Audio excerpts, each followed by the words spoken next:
तब करके शांतमुक्त किया और जन जन तक गायत्री को पहुंचाया।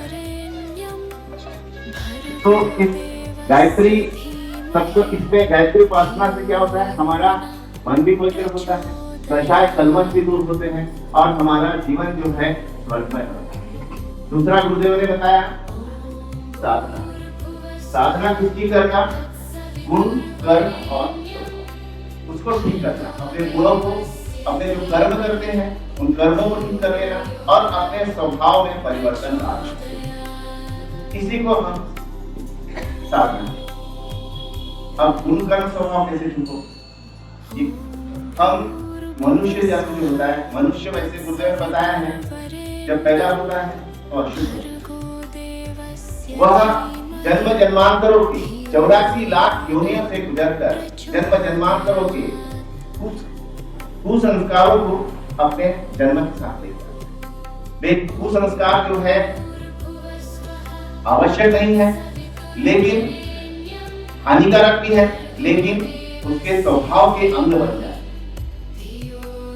और उससे प्रेरित होकर मनुष्य जो है पशु भावनाओं से प्रेरित होकर पशु के जैसे कार्य करने लगता है और समाज में जो है विभिन्न प्रकार की समस्याएं उत्पन्न होती हैं। तो जैसे एक बागवान जो है जंगली पेड़ों को काट छाट कर सुंदर पेड़ लगाकर एक सुंदर बगीचा बनाता है, उसी प्रकार से हमारा जीवन जो है झाड़ झंकार जैसा जीवन को काट कर छाट कर परिष्कृत कर कर हमें अपना एक सभ्य और सुसंस्कृत जीवन बनाना, ये साधना का है। दूसरा है इसमें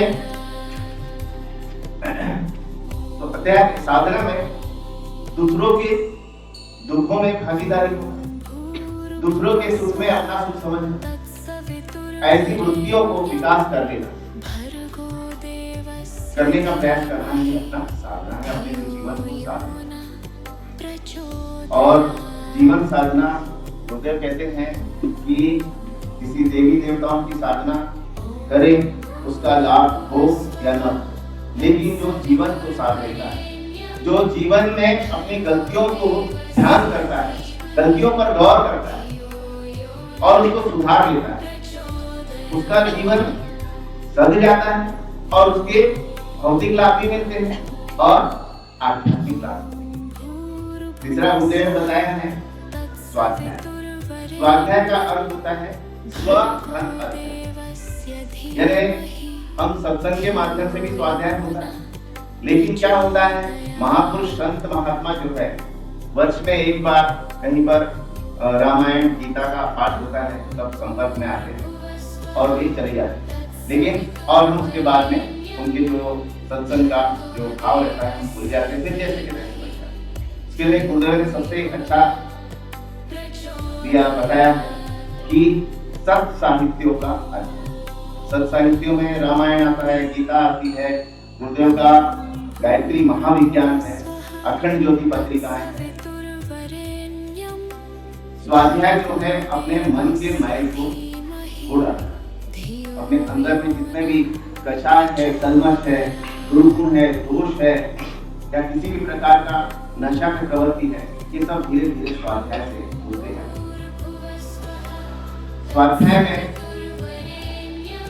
स्वाध्याय के अंतर्गत गुरुदेव ने बताया कि स्वाध्याय से सत्संग करने से महापुरुषों का भी सत्संग आता है, श्रेष्ठ विचारों को भी हम पाते हैं, हम परिवार में रहते हैं, हमारे मित्रों के संग रहते हैं, तो उनके साथ रहते रहते कई प्रकार के विचार, जो भी विचार उनसे प्राप्त करते हुए हमारे मन मस्तिष्क में जम कर रहते हैं, लेकिन उनको निकालने के लिए अगर हम स्वाध्याय का अध्ययन करें, श्रेष्ठ विचार प्राप्त होते हैं और जितनी भी मलिनता होती है श्रेष्ठ विचार होते हैं। आखिरी में संयम बताया गुरुदेव ने, तो आज हमको गुरुदेव ने भी संदेश बताया, घर घर में पत्रिका तो हम लेते हैं लेकिन पढ़ते हैं, जो भी पत्रिकाएं हैं पत्रिकाएं खुद भी लें और दूसरों को भी उस पत्रिका को पहुंचाने का प्रयत्न करें। इतने बड़े ग्राम में, दासगांव में कम से कम 100 से 150 पत्रिकाएं तो आना आती है क्या? नहीं,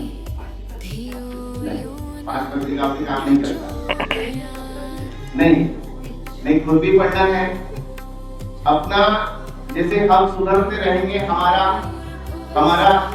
भौतिक लाभ मिलेगा, अध्यात्मक लाभ मिलेगा।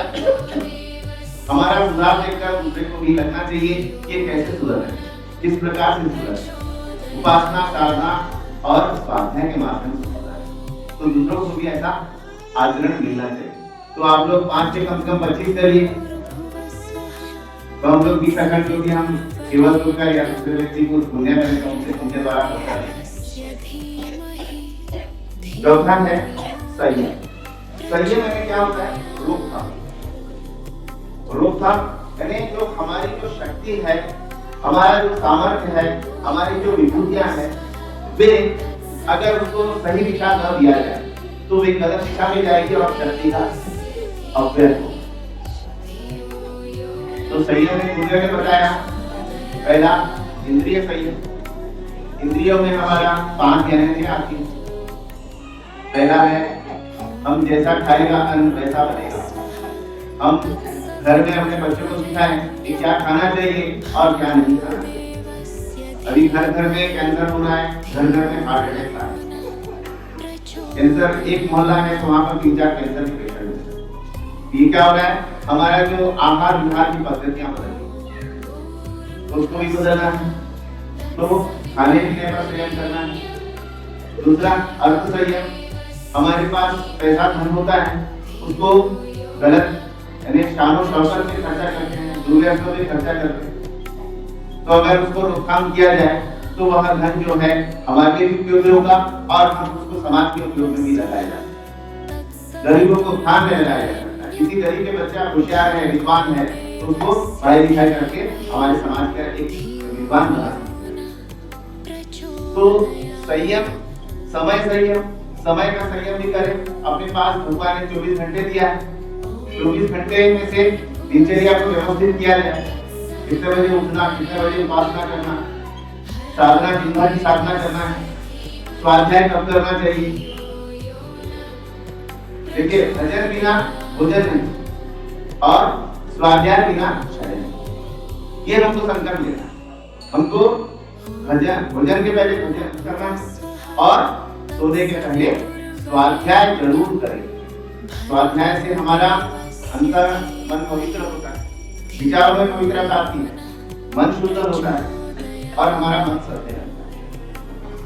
और अंत में है समय जो है 24 घंटे को व्यवस्थित कर लें और 1 घंटा रोज कहीं ना कहीं समयदान करें। अपने मंदिर में समयदान करें, मंदिर की स्वच्छता करें, बाग बगीचे से जो है अपने ग्राम की स्वच्छता करें। उसमें साधना, सप्ताह में 1 दिन स्वाध्याय करें। अपने एक गायत्री मंत्र, अपनी अखंड ज्योति पत्रिका लेकर उसका अध्ययन करें और उस पर विश्लेषण करें।